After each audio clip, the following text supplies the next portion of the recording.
స్వామి శరణం. ఈ సంవత్సరం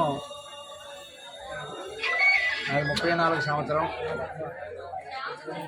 ఎన్నో ఒడిదుడుకులు ఎదుర్కొని ఎంతోమంది గురుస్వాముల దగ్గర నేను శిష్యుడిగా నా జీవితంలో ఎన్నో మండపాలు కట్టి ఎన్నో భజనలు చేయించి ఈరోజు నాకు స్థానం కల్పించిన మొత్తం నా శిష్యులందరికీ కూడా వ్యక్తిగతంగా నేను ధన్యవాదాలు చెప్తున్నాను. ఎందుకంటే నేను ఈరోజు ఈ స్థాయిలో ఉండడానికి కారణం నా శిష్యు బృందమే. ఎందుకంటే ఎంతో స్థాయిలో సంపాదిస్తే తప్ప ఇలాంటి మంచి మనసులతో నేనైతే తిరగలేను.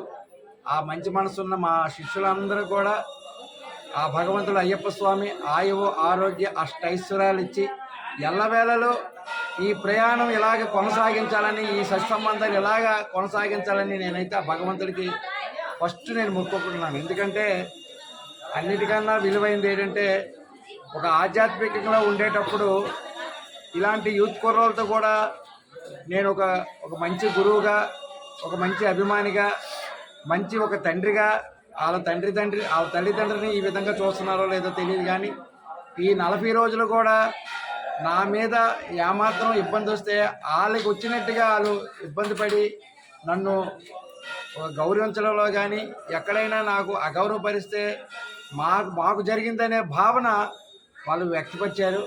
నేను ప్రతి అనుభవన కూడా ప్రతి శిష్యుడు కూడా తెలిసిన వాళ్ళవని తెలియని వాళ్ళవని కూడా వాళ్ళ స్థాయిలో మా గురుస్వామి అంటే మాకు ఒక తండ్రితో సమానము.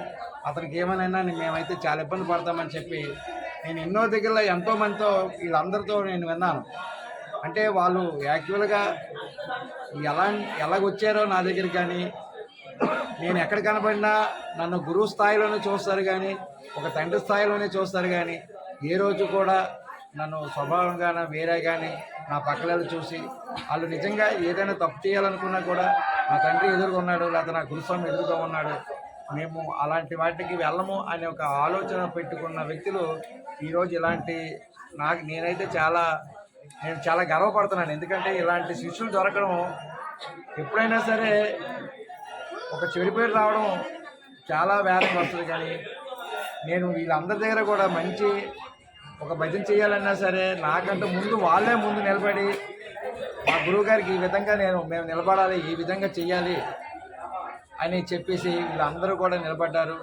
నిజంగా అయ్యప్ప స్వామికి నేను దానం పెడుతున్నాను. నాకు మంచి ఆరోగ్యం ఇచ్చావు, నాకు నా కూతురు మంచి కూతురు ఒక ఉన్నత స్థానంలో ఉంది, నాకు లోపం లేదు. కానీ నాకు వీళ్ళందరితో కూడా ఇలాంటి స్నేహం కొనసాగించి ఇంతమంది సత్సంబంధాలు కొనసాగాలని నేను మనస్ఫూర్తిగా కోరుకుంటూ, మరి ఈ సంవత్సరం 34వ సంవత్సరం కూడా ఒక మంచి కార్యక్రమాన్ని మా శిష్యు బృందం అందరూ ఏర్పాటు చేశారు.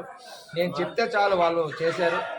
ఇలాగ భగవంతుడు నాకు 36 సంవత్సరాలకు అవకాశం ఇస్తే చాలు, ఇంకా భగవంతుడికి నేను రుణపడి ఉంటానని మనస్ఫూర్తిగా తెలియజేస్తూ మరొకసారి నా శిష్యులందరికీ, అలాగే నా అభిమానులు, నాకంటూ శ్రీకాకుళంలో మంచి అభిమానులు ఉన్నారు, వాళ్ళందరూ ఎప్పుడూ ఎల్లవేళలో మా గురుస్వామి రావాలి, మా గురుస్వామి నిలబడితే బాగుంటుంది అనే ఒక ఆలోచన పరులు చాలామంది ఉన్నారు. వాళ్ళందరికీ మనస్ఫూర్తిగా నాకంట చిన్నవాళ్ళకి నా ఆశీస్సులు ఉంటాయి, నాకంట పెద్దవాళ్ళకి వాళ్ళ ఆశీస్సులు నాకు ఉండాలని మనస్ఫూర్తిగా తలంచుకుంటూ స్వామి శరణం.